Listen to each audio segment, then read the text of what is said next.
പൊതുവെ പലരും മനസ്സിലാക്കാത്ത ഒന്നാണ് ഈ മന്ത്രോപാസന.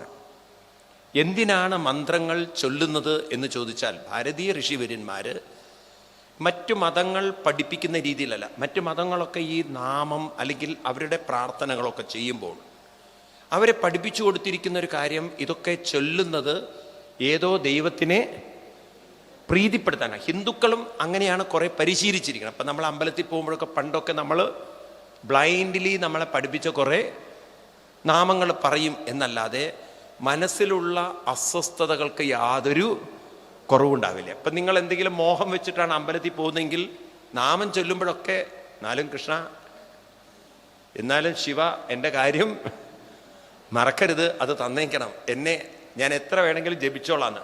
അപ്പം ജപത്തിലല്ല നമ്മുടെ ശ്രദ്ധ മുഴുവൻ നമ്മുടെ ആഗ്രഹങ്ങളിലാണ്.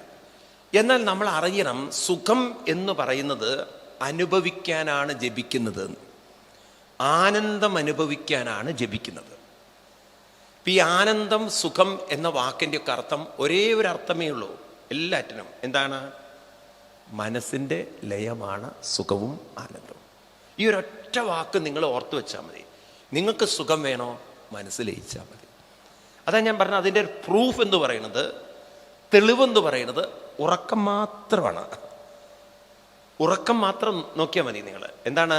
ഉറക്കത്തിൽ നിങ്ങളുടെ മനസ്സ് ആ ഉറക്കത്തിൽ അങ്ങനെ ലയിച്ചിരിക്കുന്നത് കൊണ്ട് ഒരു ചിന്തകളും നിങ്ങളെ അലട്ടുന്നില്ല. വല്ലതും അലട്ടുന്നുണ്ടോ? അതുകൊണ്ട് നിങ്ങൾക്ക് ദുഃഖവുമില്ല, ദുരിതവും കഷ്ടപ്പാടൊന്നുമില്ല. നിങ്ങളെ ഉറങ്ങുന്ന സമയത്ത് നിങ്ങളുടെ എന്താണ് പറയുക, നിങ്ങളുടെ കടുത്ത ശത്രുവിൻ്റെ അടുത്ത് കൊണ്ട് കിടത്തി വെക്കൂ. നിങ്ങൾ നല്ല ഉറക്കം വന്നിരിക്കുന്ന സമയത്ത് നിങ്ങൾക്ക് കണ്ണെടുത്താൽ കണ്ടുകൂടാത്ത ഒരാളുടെ അടുത്ത് കൊണ്ടുപോയി നിങ്ങളെ കിടത്താം. ഇപ്പോൾ ഒരു മരുമകളും അമ്മായിയമ്മയും ഒട്ടും യോജിക്കാത്തതാണ് വരാൻ ചോദിക്കുക. രാത്രി ഉറങ്ങിക്കഴിഞ്ഞാൽ ഈ മരുമകളെ പിടിച്ചിട്ട് അമ്മായിയമ്മയുടെ അടുത്ത് കൊണ്ട് കിടത്തി വെക്കൂ. വേണമെങ്കിൽ രണ്ടുപേരും അങ്ങോട്ടും ഇങ്ങോട്ടും മേല് കാല് വെച്ച് കിടന്നുറങ്ങിണ്ടാവും, സുഖമായിട്ട് കിടന്നുറങ്ങിയിട്ടുണ്ടാവും. ബോധം വരുമ്പോഴാണ്, ഈ മഹാദുഷ്ടയുടെ അടുത്താണോ ഞാൻ ഇന്നലെ കടന്നത് എന്നുള്ള ചിന്ത വരുന്നത്. അതുവരെ ഒരു ദുഃഖവും ഇല്ല. ഉണ്ടോ? ചിലപ്പോൾ ഇങ്ങനെ കൂർക്കത്തിൽ വരെ അങ്ങോട്ടും ഇങ്ങോട്ട് വർത്തമാനമൊക്കെ പറഞ്ഞിട്ടുണ്ടാവും, എന്തെങ്കിലുമൊക്കെ പറഞ്ഞിട്ടുണ്ടാവും. എന്നാലും അവരുടെ ഇടയിൽ ഒരു ആലോക്യക്കെടും ഉണ്ടാവില്ല. എപ്പോഴാ ദുരിതം വരുന്നത്? കണ്ണ് തുറന്ന് നോക്കുമ്പോഴാണ്, ഈ സത്വത്തിൻ്റെ കൂടെയാണോ ഞാൻ കടന്നത്, അല്ലേ? മനസ്സിലാവുണ്ടോ? ചില കുട്ടികളൊക്കെ കടന്നുറങ്ങിക്കഴിഞ്ഞാൽ കുട്ടികളെ ചിലപ്പം അമ്മമാർ വീട്ടിൽ മുതിർന്നവരുടെ അടുത്ത് കൊണ്ട് കിടത്തും, അല്ലെങ്കിൽ ചിലപ്പം അമ്മ അച്ഛൻ്റെ അടുത്ത് കൊണ്ട് കിടത്തും. രാത്രി 2 വീക്ക് ഇവൻ്റെ അടുത്ത് നിന്ന് കിട്ടുമ്പോഴാണ് അച്ഛന് പെട്ടെന്ന് ബോധം വരും, ഇവനാണ് എൻ്റെ അടുത്ത് കിടക്കണമെന്നുള്ളത്. കാരണം അവൻ ചിലപ്പം ചവിട്ടും കുത്തും ഒക്കെ ഉള്ള കൂട്ടത്തിലായിരിക്കും. ഈ തരത്തിലൊക്കെ നമുക്ക് ഉറങ്ങിക്കഴിഞ്ഞാൽ ലോകം എന്ന് പറയുന്നത് നമ്മുടെ മുന്നിൽ പൂർണ്ണമായി കെട്ടടങ്ങി. അതുപോലെ നമ്മൾ നാമത്തിൽ മുഴുകിയാലോ, അപ്പം നമുക്ക് ഒരു അസ്വസ്ഥതകളും ഇല്ലാത്ത ഒരു മാനസികാവസ്ഥ കൈവരിക്കാൻ പറ്റും. അതുകൊണ്ട് ഇതിൻ്റെ പേര് ഉപാസന എന്നാണ്. അപ്പം ഭാരതീയ ഋഷിവര്യന്മാർ ഉപാസനയ്ക്ക് 3 ഘട്ടങ്ങളാണ് പറഞ്ഞിട്ടുള്ളത്, 3 അവസ്ഥകളാണ്. അതിലൊന്നാമത്തത്, ആദ്യത്തെ അവസ്ഥ എന്ന് പറയുന്നത് ഏകാഗ്രത വികസിപ്പിക്കുന്ന ഘട്ടമാണ്. ഇതിനെ പറയുന്നതാണ് സാലോക്യ ധ്യാനം എന്നുള്ളത്. ഇതാണ് നമുക്ക് വിഗ്രഹാരാധനകളിലൂടെ നേടേണ്ടത്. ഒരു വിഗ്രഹത്തെ തന്നെ ഏറെ നേരം നമ്മൾ കോൺസെൻട്രേറ്റ് ചെയ്ത് കണ്ണ് തുറന്നിരിക്കുക. അപ്പം ഈ കണ്ണ് തുറന്ന് അതിലേക്ക് തന്നെ ശ്രദ്ധിക്കുമ്പോൾ, മനസ്സിനെ അതിലേക്ക് നമുക്ക് ഫോക്കസ് ചെയ്യാൻ പറ്റുമ്പോൾ, നമ്മൾ ഒബ്സർവ് ചെയ്യേണ്ടത് ഈ മനസ്സ് എത്രമാത്രം പുറത്തേക്ക് പോകുന്നത്, മറ്റ് വിഷയങ്ങളിലേക്ക് പോകുന്നത് തടയാൻ നമുക്ക് സാധിക്കുന്നുണ്ട് എന്നുള്ളതാണ്. ഒന്നുകിൽ വിഗ്രഹം, അതാണ് പ്രധാനം, അല്ലെങ്കിൽ പാരായണങ്ങൾ. എന്താണ്? ആവർത്തിച്ചുള്ള പാരായണം നമ്മുടെ ഏകാഗ്രത കൂട്ടിക്കൊണ്ടുവരും. രണ്ടാമത്തതാണ് മാനസിക ജപം എന്ന് പറയുന്നത്. മനസ്സിൽ ജപിക്കുക. അപ്പം എപ്പോഴും മനസ്സിനൊരു ജപിക്കാനൊരു മന്ത്രം കൊടുത്തുകൊണ്ട് മനസ്സ് ജപിക്കുമ്പോൾ ഇടയ്ക്കും തലയ്ക്കൊക്കെ ഈ മനസ്സ് അതിൻ്റെ പാട്ടിൽ പോകും. എന്നാലും കുഴപ്പമില്ല, വീണ്ടും വീണ്ടും അതിനെ പിടിച്ചു വലിച്ചു കൊണ്ടുവരിക. ഈ ചില എന്താ പറയുക, പശുക്കളെ കെട്ടിയിടുന്ന പോലെയാണ്. പശുവിനെ നിങ്ങൾ കെട്ടിയിട്ടിട്ട് ഒരു ഭാഗത്ത് കെട്ടിയിട്ടാൽ അതിന് ചുറ്റും ആ കെട്ടിയിട്ടതിൻ്റെ ഭാഗത്ത് അവിടെ തന്നെ ഇരുന്നോളും. എന്നാൽ ഇടയ്ക്ക് നിങ്ങളുടെ ആ പശുവിൻ്റെ കെട്ട അഴിഞ്ഞു പോയാലോ പിന്നെ അത് അവിടെ നിൽക്കില്ല, അത് വേറെ എവിടെയെങ്കിലും പോയിണ്ടാവും. ഇതുപോലെയാണ് നമ്മൾ നാമത്തിൽ കെട്ടിയിടുമ്പോൾ ഇടയ്ക്കൊക്കെ കെട്ട് അഴിഞ്ഞു പോകുമ്പം പശുവിനെ വീണ്ടും എന്ത് ചെയ്യണം, അവിടെ തന്നെ കൊണ്ട് കെട്ടിയിടണം, അവിടെ ഇരിക്കട്ടെ.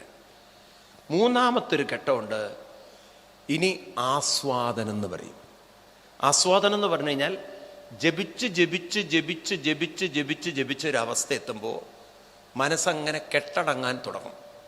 ഈ കെട്ടടങ്ങുന്ന സമയത്ത് ഉള്ള മാനസിക അവസ്ഥയെ നമ്മൾ ഉള്ളിൽ ആസ്വദിക്കുക. അതായത് അവനവൻ്റെ സ്വസ്ഥത, അവനവൻ്റെ ശാന്തി, അവനവൻ്റെ മനസ്സിൻ്റെ ഒരു നിർമ്മലത നമ്മൾ തന്നെ ആസ്വദിക്കുക. നിങ്ങളിലെ ശാന്തത നിങ്ങൾ ആസ്വദിക്കുക.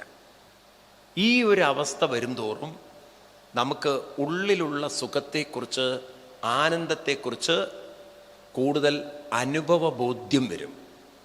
അപ്പം നമ്മൾ എവിടെ എത്തിയിരിക്കുന്നത് നോക്കൂ നിങ്ങൾ, ആനന്ദത്തിലേക്ക് നമ്മൾ എത്തി. എവിടേക്ക് എത്തി? അസ്വസ്ഥതയിൽ നിന്നും ആനന്ദത്തിലേക്ക് നമ്മളെ കൊണ്ടുവരാനുള്ള കഴിവ് നമ്മുടെ ബോധത്തിന്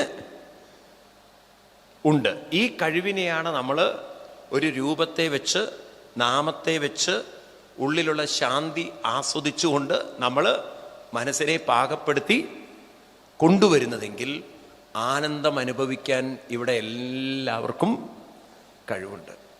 അപ്പം ആ ആനന്ദം അനുഭവിക്കണമെങ്കിൽ ഞാനെന്ന ഭാവം അത് തോന്നായികവേ. ഞാനെന്ന ഭാവത്തെ തോന്നരുത്. ഇപ്പം ഈ ഞാനെന്ന ഭാവം എന്തായി തോന്നരുതെന്ന് പറയുന്നത് ശ്രദ്ധിക്കുക. ഈ ഞാനെന്ന ഭാവം വരുന്നത് നിരീക്ഷകൻ, ശ്രദ്ധിക്കണം, നിരീക്ഷകനെ വിട്ടിട്ട് നിരീക്ഷണത്തിലേക്ക് പോകുമ്പോഴാണ് ഞാനെന്ന ഭാവം. ഞാൻ എന്നത് നിങ്ങളിലെ നിരീക്ഷകനല്ല, നിരീക്ഷണമാണ്. മനസ്സിലായില്ല? നിങ്ങളിലെ ഞാൻ, ആ ഞാനിനെ പോലും നിങ്ങൾക്ക് അറിയാൻ പറ്റും. നിങ്ങളിലെ ഞാനിനെ പോലും നിങ്ങൾ ഇടയ്ക്കിടയ്ക്ക് അറിയുന്നുണ്ട്. ഞാൻ എന്തിനാ ഈ വേണ്ടാത്തത് ചിന്തിക്കുന്നത്? ഞാൻ എന്തിനാ ഈ വേണ്ടാത്തത് ആലോചിക്കുന്നത്? എനിക്കെന്ത് കാര്യമുണ്ട്? ഞാൻ എന്തിനാ ഇങ്ങനെ വെറുതെ ഇതിനെക്കുറിച്ച് അസ്വസ്ഥനാവേണ്ട കാര്യം? അപ്പം നമ്മളെ അറിയുന്നുണ്ടല്ലോ. അപ്പം നമ്മളെ അറിയാതെ പോകുമ്പോൾ നമ്മളിലെ നിരീക്ഷകൻ നിരീക്ഷണമായി മാറി. നിരീക്ഷിക്കപ്പെടുന്ന ഞാനെന്ന ഭാവത്തിൽ നിങ്ങൾ പെട്ടുപോയാൽ അത് വേണ്ടാത്ത രാഗദ്വേഷങ്ങളിൽ കുരുങ്ങും. ഒന്നുകിൽ അത് ഇഷ്ടപ്പെട്ട വേണ്ടാത്ത കാര്യങ്ങൾ അത് പറഞ്ഞുകൊണ്ടേയിരിക്കും, പ്രവർത്തിച്ചുകൊണ്ടേയിരിക്കും. അല്ലെങ്കിൽ അതിനിഷ്ടമില്ലാത്ത കാര്യങ്ങൾ പറഞ്ഞുകൊണ്ടിരിക്കും. കാരണം നിങ്ങൾ നിരീക്ഷകനിലല്ല ഇരിക്കുന്നത്, നിരീക്ഷണത്തിലാണ്. ഞാനെന്ന ആ വ്യക്തിത്വം, ഞാനെന്ന ഭാവം, അത് നിരീക്ഷണമാണ്. ഞാൻ പറയുന്നത് വളരെ ശ്രദ്ധിക്കണേ, നിങ്ങൾക്കത് ഒന്നുകൂടി മനസ്സിലാക്കാൻ വേണ്ടി പറയാൻ. നമ്മൾ വളരെ ഉള്ളിലേക്ക് ഇറങ്ങിച്ചെന്ന് മനസ്സിലാക്കേണ്ട ഒരു കാര്യമാണ്.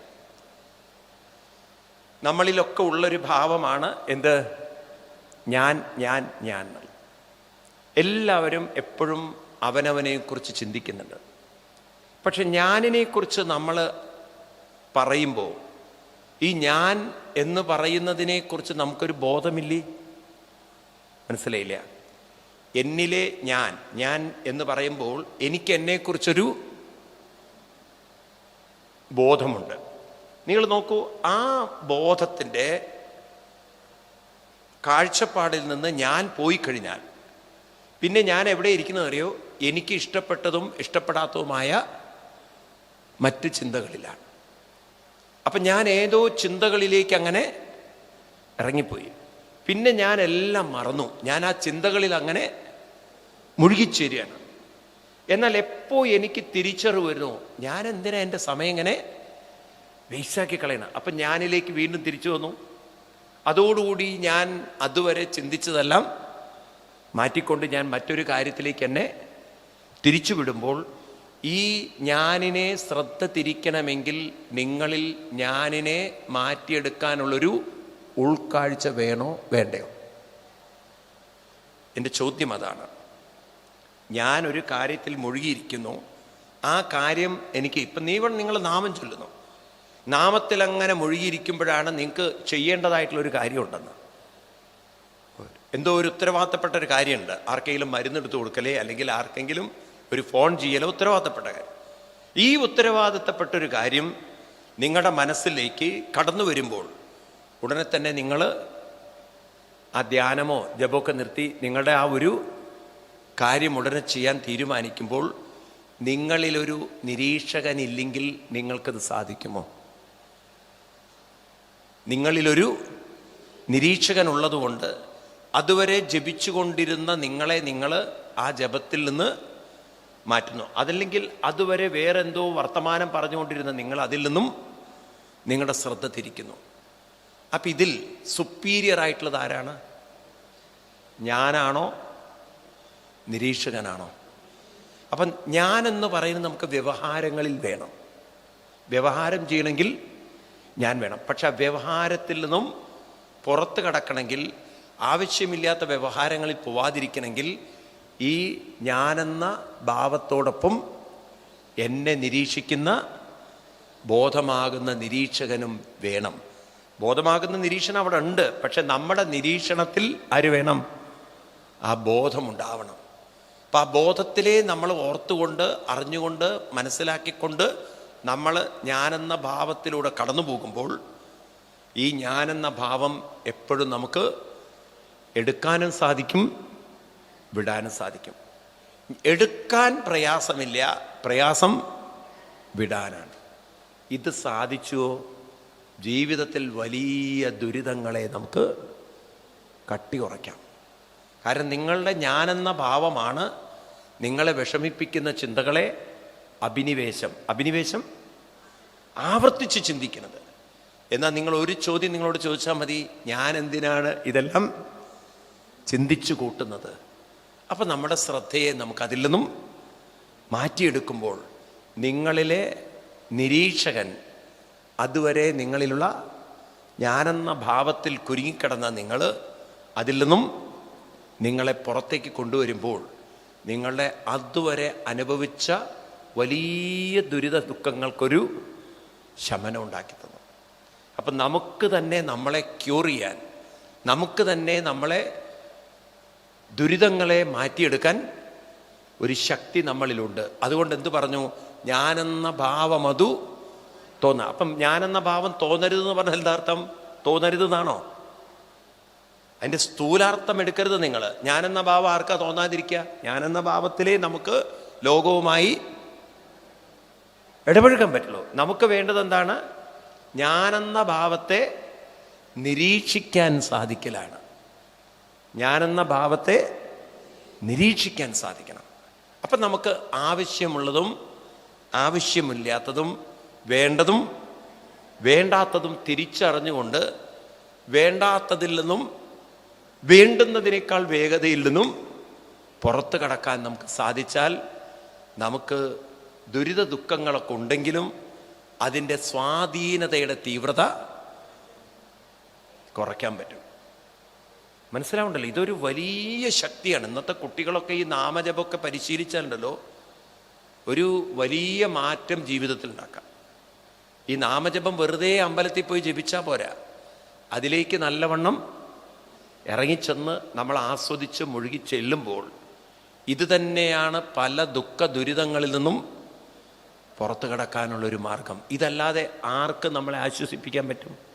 അപ്പോൾ ആത്മീയത ഇല്ലാതെ ഒരിക്കലും ജീവിതത്തെ മാറ്റിയെടുക്കാൻ സാധ്യമല്ല. അതിനാണ് നമ്മൾ ഉള്ളിലേക്ക് നോക്കി ജപിച്ച് നമ്മുടെ മനസ്സിനെ ഏകാഗ്രമാക്കി പരിശീലിക്കുമ്പോൾ ഈ ജപം എന്നൊരു മാർഗം മുന്നിലുണ്ടെങ്കിൽ മറ്റ് ചിന്തകളിൽ മുഴുകുന്ന സമയത്തൊക്കെ ഓർമ്മിപ്പിക്കും, ദേ ഇതല്ലേ നമ്മുടെ മാർഗം, ഈ വഴിക്കല്ലേ പോണ്ടത്, പിന്നെന്തിനാണ് വേണ്ടാത്തത് അയവിറക്കുന്നത്?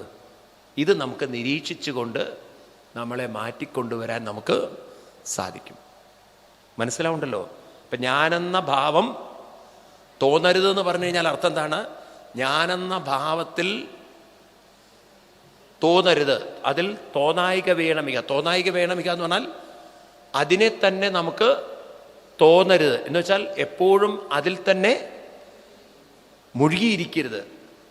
അതിൽ തന്നെ നമ്മൾ മുഴുകിയിരിക്കുമ്പോഴാണ് ദുരിതങ്ങളും ദുഃഖങ്ങളും വേദനകളും അലട്ടത്. പിന്നെ എന്താ വേണ്ടത്? തോന്നുന്നതാകിൽ അഖിലം ഞാനിതെന്ന വഴി തോന്നേണമേ വരദ നാരായണ. തോന്നുന്നതാകിൽ എപ്പോഴൊക്കെ ഞാനെന്ന ഭാവത്തിൽ തോന്നുന്നുണ്ടോ, അഖിലം ഞാനിതെന്ന വഴി. അഖിലം എല്ലാം ഞാൻ തന്നെ. അതിങ്ങനെ ഞാൻ തന്നെയാണ് എല്ലാം എന്ന് തോന്നുക? അതെങ്ങനെയാ സാധിക്കുക? അഖിലം ഞാനാണെന്ന് തോന്നുക. അപ്പം മനസ്സിലാക്കണം, എല്ലാവരിലും ഞാൻ ഞാൻ എന്ന് പറയാൻ പ്രേരിപ്പിക്കുന്നത് ഒരേ ബോധം തന്നെയാണ്. ഒരേ ബോധത്തിൽ നിന്നാണ്. എൻ്റെ ബോധം നിങ്ങളുടെ ബോധം എന്നൊട്ടൊരു ബോധമില്ല, ഉണ്ടോ? എനിക്കും ബോധമുണ്ട്, നിങ്ങൾക്കും ബോധമുണ്ട്. അപ്പം ആ ബോധം എല്ലാവരിലും ഒരേപോലെയുള്ളൊരു ബോധമാണെങ്കിൽ ഈ ഒരു അനന്തബോധത്തിൽ ആണ് നമ്മളൊക്കെ ഇങ്ങനെ നീന്തി തുടിക്കുന്നത്. അഖിലം അഖിലം ഇത് തന്നെയാണ്, എല്ലാവരും ഇതൊക്കെ തന്നെയാണ് എന്ന് മനസ്സിലാക്കുമ്പോൾ നമുക്ക് ഇവിടെ ഈ ജീവിതത്തിൽ ഒരു തരത്തിലും ദുഃഖിക്കേണ്ട ആവശ്യമില്ല. സത്യത്തിൽ ഇതൊക്കെ ഒരു നിങ്ങളൊന്നിരുന്ന് ആലോചിച്ച് നോക്കുക. അവനവൻ്റെ ജീവിതത്തിൽ നിങ്ങൾക്ക് മാത്രമേ നിങ്ങളുടെ ശ്രദ്ധയെ, നിങ്ങളുടെ ബോധത്തെ നിങ്ങളെ അലട്ടുന്ന പ്രശ്നത്തിൽ നിന്നും മാറ്റി നിർത്താൻ പറ്റുള്ളൂ. ഇതുപോലെ മറ്റുള്ളവർക്കും അവർ പരിശ്രമിച്ചാൽ മാത്രമേ അവരുടെ ദുഃഖത്തിൽ നിന്ന് മാറാൻ പറ്റുള്ളൂ. അപ്പം നമ്മൾ മറ്റൊരാളെ കുറിച്ച് ദുഃഖിച്ചത് കൊണ്ടോ മറ്റൊരാളുടെ കുറ്റം പറഞ്ഞത് കൊണ്ടൊന്നും ഒരാളെയും ഇമ്പ്രൂവ് ചെയ്യിക്കാൻ നമുക്ക് സാധ്യമല്ല. നിങ്ങൾക്കൊരാളുടെ മാനസിക വിഷമം പ്രാർത്ഥിച്ച് മാറ്റാൻ പറ്റുമോ? അവരും നിങ്ങളുടെ പ്രാർത്ഥനയിൽ ഒരുപക്ഷെ നിങ്ങൾ പ്രാർത്ഥിക്കുന്ന കൂട്ടത്തിൽ അവരും ഇങ്ങനെ നിങ്ങളെപ്പോലെ നെഞ്ചത്തടിച്ച് കരയുകയാണെങ്കിൽ കുറച്ച് നേരത്തേക്ക് അവരുടെ വിഷമം പോയി കിട്ടും. എന്തുകൊണ്ടാണ് ആ വിഷമം പോയത്? നിങ്ങൾ പ്രാർത്ഥിച്ചത് കൊണ്ടാണോ? നിങ്ങൾ പ്രാർത്ഥിച്ചത് കൊണ്ടാണോ അവരുടെ അസുഖം മാറുന്നത്, അല്ലെങ്കിൽ അവരുടെ വിഷമം മാറുന്നത്? അവരുടെ ശ്രദ്ധ അവരുടെ വേദനയിൽ നിന്നും അവർ മാറ്റി. എൻ്റെ ഈ ചോദ്യത്തിന് മാത്രം നിങ്ങൾ ഉത്തരം തന്നാൽ മതി. ഒരാളുടെ ശ്രദ്ധ നമ്മൾ എത്ര മാറ്റാൻ ശ്രമിച്ചാലും അവരതിലേക്ക് മാറാൻ തയ്യാറില്ലെങ്കിൽ നമുക്ക് മാറ്റിയെടുക്കാൻ പറ്റുമോ? ഇത്രയും ചോദിക്കാനുള്ളൂ. പറ്റുമോ? പറയൂ. ഒരാൾക്കും ഒരാളുടെ മനസ്സിനെയും മാറ്റാൻ പറ്റില്ല. കൃഷ്ണൻ പറഞ്ഞതാണ് സത്യം. എന്ത്? ഉദ്ധരേത് ആത്മനാത്മാനം. ഇപ്പൊ ഭാര്യ വിചാരിച്ചാൽ ഒരിക്കലും ഭർത്താവിൻ്റെ മനസ്സിനെ ഈ ജന്മം നേരെയാക്കാൻ പറ്റില്ല. ഭർത്താവ് വിചാരിച്ചാൽ ഒരിക്കലും. അപ്പൊ പിന്നെ വെറുതെ ഏറ്റുമുട്ടാൻ പോകുന്നതിന് എന്താ കാര്യമുള്ളത്? ഒരാളുടെ മനസ്സിനോടായിട്ട് ഏറ്റുമുട്ടാൻ പോയിട്ട് ഒരു കാര്യമില്ല. കാരണം ഒരാളെയും നമുക്ക് മാറ്റിയെടുക്കാൻ ഈ ജന്മം അല്ല 100 ജന്മം എടുത്താൽ പോലും നിങ്ങൾക്ക് പറ്റില്ല. നിങ്ങൾക്ക് പറ്റിയിട്ടുണ്ടോ? അല്ല, അറിയാൻ വേണ്ടി ചോദിക്കുക. നിങ്ങൾക്ക് പറ്റിയിട്ടുണ്ടോ? കടും പിടുത്തം ഉള്ള ഒരു പിടിവാശിയുള്ള ഒരാളുടെ, കേരളത്തിലെ മുഖ്യമന്ത്രിയൊക്കെ പറഞ്ഞ പോലെ ഞാൻ എൻ്റെ ശൈലി മാറ്റൂല എന്നൊക്കെ പറഞ്ഞ ഒരാളെ ആർക്ക് ശൈലി മാറ്റാൻ പറ്റുന്നു? അമ്മാവാതല്ലണ്ട, ഞാൻ നന്നാവില്ല എന്നൊക്കെ ഒരാൾ പറഞ്ഞിട്ടുണ്ടെങ്കിൽ അവരെ ഒരാൾക്കും മാറ്റാൻ പറ്റില്ല. അപ്പോൾ അവനവനെ മാറ്റാൻ മാത്രമേ നമുക്ക് പറ്റുള്ളൂ. എങ്കിൽ പ്രാർത്ഥന എന്ന വാക്കിന് യാചന എന്നല്ല അർത്ഥം. പ്രാർത്ഥന എന്ന വാക്കിൻ്റെ അർത്ഥം നാമലയം എന്നർത്ഥം എടുക്കണം. നാമത്തിലേക്ക് ലയിക്കുക എന്ന് പറഞ്ഞു കഴിഞ്ഞാൽ നമ്മളെ അലട്ടുന്ന ചിന്തകൾക്ക് ശ്രദ്ധ കൊടുക്കാതിരിക്കാൻ, നമുക്ക് വേണ്ടുന്ന ചിന്തകളിൽ മനസ്സ് മുഴുകുമ്പോൾ, മനസ്സതിൽ ആവേശിക്കുമ്പോൾ, അഭിനിവേശപ്പെടുമ്പോൾ, അപ്പം നമുക്ക് മനസ്സിലാവും നമ്മുടെ ദുഃഖ ദുരിതങ്ങളെ മറികടക്കാൻ നമുക്ക് സാധിക്കും. ഉദ്ധരേത്, ഇതല്ലേ ശരിക്കുള്ള പ്രാർത്ഥന? പറയൂ. അല്ലാതെ കർത്താവിനോട് നെഞ്ചത്തടിച്ച് വിളിച്ചാലൊന്നും ഒരു കർത്താവിനും ഒരാളുടെയും ദുഃഖ ദുരിതങ്ങളെ മാറ്റാൻ പറ്റില്ല. ഈ ലോകത്ത് ഇങ്ങനെ ദുഃഖ ദുരിതങ്ങളെ മാറ്റാൻ പറ്റുമായിരുന്നു എങ്കിൽ ഇന്ന് ഈ ലോകം ഒരിക്കലും ഇങ്ങനെ ആവില്ലായിരുന്നു. ഇപ്പൊ കൃഷ്ണൻ വിചാരിച്ചിട്ട് അന്നത്തെ ലോകത്തെ നേരെയാക്കാൻ പറ്റിയിരുന്നെങ്കിൽ സ്വന്തം വീട്ടുകാരെ പോലും നേരെയാക്കാൻ പറ്റാതെയാണ് പാവം കൃഷ്ണൻ ഇവിടുന്ന് പോയത്. സ്വന്തം നാട്ടുകാരെ നേരെയാക്കാൻ പറ്റാതെയാണ് രാമൻ പോയത്. അവസാനം ഭാര്യയും ഇല്ല, അനുജനും ഇല്ലാതെ ഒറ്റയ്ക്ക് സരയൂ നദിയിലേക്ക് ഇറങ്ങിപ്പോയ രാമന്റെ ചിത്രമാണ് രാമായണത്തിൽ അവസാനം കാണുന്നത്. ആണോ? പറയൂ. എല്ലാവരും സുഖമായിട്ടിരുന്ന് ജീവിച്ചു എന്നാണോ? അപ്പൊ ഇവർക്കൊക്കെ അവരുടെ കൂടെ ജീവിച്ചവരുടെ ഒന്നും മനസ്സിനെ മാറ്റാൻ സാധിച്ചില്ല. രാമൻ വിചാരിച്ചു സീതയെ കാട്ടിൽ കൊണ്ട് ആശ്രമത്തിലാക്കിയാൽ അപവാദങ്ങളൊക്കെ ഒഴിവാക്കാന്ന്. സീത പോയി കഴിഞ്ഞപ്പോഴാണ് രാമന് മനസ്സിലായത് അപവാദം പിന്നെ സഹിക്കാം. കാരണം മനുഷ്യരെപ്പോഴും അങ്ങനെയാണ്, എന്തെങ്കിലും കുറ്റങ്ങൾ കണ്ടെത്താൻ ആദ്യം ഉപേക്ഷിച്ചില്ലെങ്കിൽ പറയും കൊള്ളരുതാത്ത ഭാര്യയും കൊണ്ട് നടക്കണമെന്ന്. ഉപേക്ഷിച്ച് കഴിഞ്ഞാൽ പറയും കണ്ടില്ലേ അവൻ ഒറ്റയ്ക്ക് ജീവിക്കണമെന്ന്. അപ്പൊ രാമൻ വിചാരിച്ചു എന്നാ പിന്നെ സീതയെ കൊണ്ടുവരാന്ന്. സീതയെ കൊണ്ടുവരാന്ന് പറയുമ്പോൾ സീത പറഞ്ഞു ഞാൻ ആ വഴിക്കില്ല എന്ന്. നോക്കൂ, ഓരോരുത്തരും കണക്ക് കൂട്ടുന്നതൊക്കെ നന്നായിരിക്കും, പക്ഷേ കണക്ക് കൂട്ടിയതുപോലെ ആവില്ല ജീവിതം വരുന്നതെങ്കിൽ. ഒരാൾക്കും മറ്റൊരാളുടെ ജീവിതത്തെ മാറ്റിമറിക്കാൻ സാധിക്കില്ല. അവരെ മറ്റൊരാളിൽ നിന്ന് നമുക്ക് പ്രചോദനവും ഊർജവും ഉൾക്കൊണ്ട് വേണമെങ്കിൽ നമ്മുടെ ജീവിതത്തെ നമുക്ക് തന്നെ മാറ്റിയെടുക്കാം. ഉദ്ധരേത് ആത്മനാത്മാനം. അതുകൊണ്ട് എന്നെ സംബന്ധിച്ച പ്രാർത്ഥന എന്ന് പറയുന്നത് ഏതോ ദൈവത്തോടുള്ള അപേക്ഷയല്ല, യാചനയല്ല, ഒരു മന്ത്രത്തിലുള്ള ലയമാണ്. അതാണ് ശരിക്കുള്ള പ്രാർത്ഥിക്കുന്നു എന്ന് പറഞ്ഞാൽ എന്തർത്ഥം എടുക്കണം? ഞാൻ കുറച്ചു നേരം ഒരു മന്ത്രത്തിൽ അങ്ങനെ മാനസികമായി അലിഞ്ഞിരിക്കുമ്പോൾ അതിൻ്റെ പേരാണ് അഖിലം ഞാനിതെന്ന വഴി. അഖിലം ഞാനാണ്. അഖിലം ഞാനാവുക എന്ന് പറഞ്ഞു കഴിഞ്ഞാൽ അഖിലം ബോധം തന്നെ, എല്ലാവരെയും നിലനിർത്തുന്ന ബോധം തന്നെയാണ് എന്നെയും നിലനിർത്തുന്നത്. ആ ബോധമാണ് ഞാൻ, ആ ബോധം തന്നെയാണ് ഞാൻ. അതുകൊണ്ടാണ് എനിക്ക് ആ ബോധശക്തി ഉപയോഗിച്ച് ആ ബോധത്തെ അനുഭവിച്ചുകൊണ്ട് ആസ്വദിച്ചുകൊണ്ട് ഒരു നാമത്തിൽ അങ്ങനെ മുഴുകാൻ സാധിച്ചത്. അപ്പോൾ നമുക്കൊക്കെ ഉയർത്താൻ നമ്മുടെ ഉള്ളിൽ ശക്തിയുണ്ട്. അതിനെന്നെ അനുഗ്രഹിക്കണം. വരദ നാരായണായ നമഃ. ഭഗവാനോട് പറയുന്നത് അനുഗ്രഹിക്കാനാണ്. എന്താണ് അനുഗ്രഹിക്കുക എന്ന് പറഞ്ഞാൽ? അനുഗ്രഹം എന്നുള്ള വാക്കിൻ്റെ അർത്ഥം നമ്മൾ മനസ്സിലാക്കണം. ഭഗവാൻ നമ്മളെ ഓർമ്മിപ്പിക്കുകയാണ്. ഭഗവാന്റെ നാമം ഞാൻ ഒരിക്കലും വിട്ടുപോകരുതേ എന്നതാണ്. അനുഗ്രഹം എന്നുള്ള വാക്കിന് അനസ്യൂതം ഗ്രഹിക്കുക എന്നാണ് അർത്ഥം. അനുഗ്രഹം, അനു എന്ന് പറഞ്ഞാൽ അനസ്യൂതം, ഗ്രഹിക്കുക എന്ന് പറഞ്ഞാൽ സ്മരിക്കുക. അപ്പം ഇടമുറിയാതെ മനസ്സിൽ സ്മരിക്കുന്നതിൻ്റെ പേരാണ് അനുഗ്രഹം. അല്ലാതെ നിങ്ങൾക്ക് തോന്നുന്നുണ്ടോ കൃഷ്ണൻ വന്നിട്ട് കൈ തലയിൽ വെച്ചാൽ നമ്മുടെ തലയിൽ മുഴുവൻ അനുഗ്രഹം വരും എന്നുള്ളത്? ഇനി കൃഷ്ണൻ ജീവിച്ചിരിച്ചു എന്ന് തന്നെ വിചാരിക്കുക. കൃഷ്ണൻ കൈവച്ച് കഴിഞ്ഞാൽ നിങ്ങളുടെ തലയിലെ എണ്ണ കൃഷ്ണൻ്റെ കയ്യിലാവുക എന്നല്ലാതെ നിങ്ങളുടെ ചിന്തയ്ക്കും സ്വഭാവത്തിനും ഒരു വ്യത്യാസം വരാൻ പോകില്ല.